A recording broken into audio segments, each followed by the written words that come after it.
Fox News alert: for the second time in 3 days, the United Nations has had to postpone action on a controversial new gun control treaty that would regulate firearms across the globe.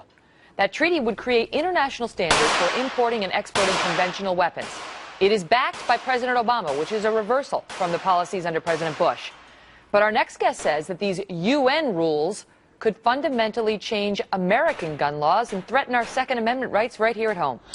Joining us live is the Executive Vice President and CEO of the National Rifle Association, Wayne Lapierre. Wayne, welcome back to the program. Thanks, Megan. Thanks for having me. All right, so this is what the UN and the human rights groups say. They say, look, there are no global treaties that restrict the sale of conventional arms, that the entire world is dealing in small arms, that there is nothing preventing these guns from getting into the hands of very bad people in these other nations outside of the United States. And that's all they're trying to regulate, the global sales, not to restrict Second Amendment rights here in America. What say you?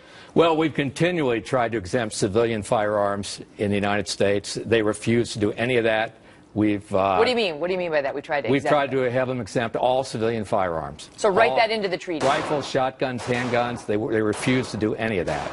I mean, the reason this is such a bunch of nonsense, Syria, thousands of people are dying right now. The UN's spending 6 weeks this summer on gun control. I mean, the fact is, the UN doesn't protect people. It doesn't save the innocent. I mean, you could stack to the ceiling the bodies of the innocent 1,000 times over that the UN has failed to protect. The dead people don't get to vote on this UN treaty, and Americans don't want to be added to that pile of dead people that have been left defenseless by the UN policies. They seem to genuinely believe that it is the guns that are to blame for this violence that we're seeing in some of these downtrodden nations, and that if we can just control the flow of guns, we will somehow stem the violence. Yeah, they say nothing about arresting, prosecuting, incarcerating violent criminals. They say nothing about how oppressed innocent people can be freed from tyrants and dictators. I mean, the UN, it's this utopian philosophy. Let's ban all guns and there'll be no human rights abuses. There'll be no terrorism. There'll be no criminals. It's all utopian nonsense. I mean, the UN gun control plan is the most extreme imaginable. It says to people in the United States, turn over your personal protection and your firearms to the government, and the government will protect you. It's the most extreme. It does? Wait, because the president, the administration has said, we support this, but it doesn't infringe on our Second Amendment rights here at home. I mean, as a practical matter, you tell us, what would it, like, to gun owners watching this program right now, what would it mean for them? Right now, it would affect every handgun, rifle, and shotgun American citizens own. How? It's the most extreme imaginable. It sets up global agencies, data centers, tracking, monitoring, surveillance, supervision. It institutionalizes the whole UN gun plan within the bureaucracy of the United Nations with a permanent funding mechanism.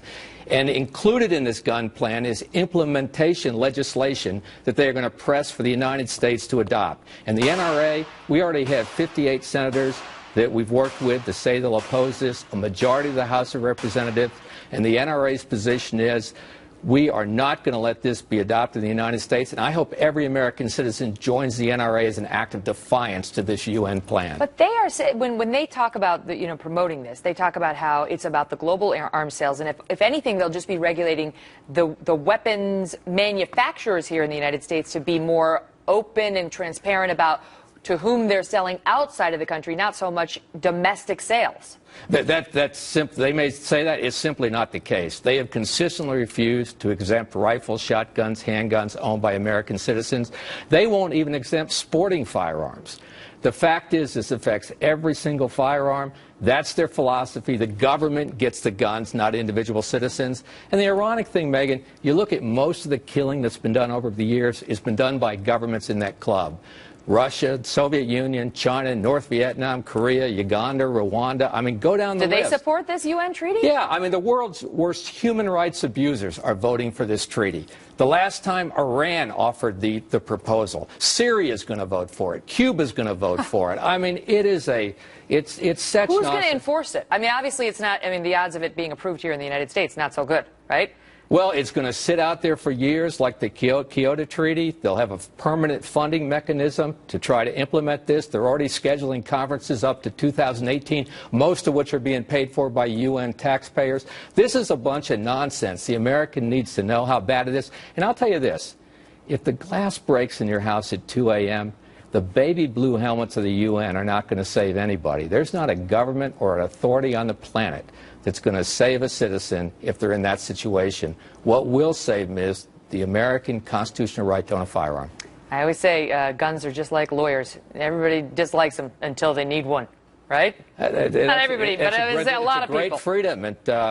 And when the UN attacks us, they're debating all of our founding fathers that understood what this freedom means to Americans. So, Wayne, are they going to hear you out one of these days? You will get your chance to testify before the UN on this? I'm going to go in and tell them to keep your hands off our freedoms in the U.S. This plan weakens our rights, cheapens our sovereignty, and enables every tyrant, thug, and criminal and evil government around the world. Well, we'll see if Syria gets up and walks out on you.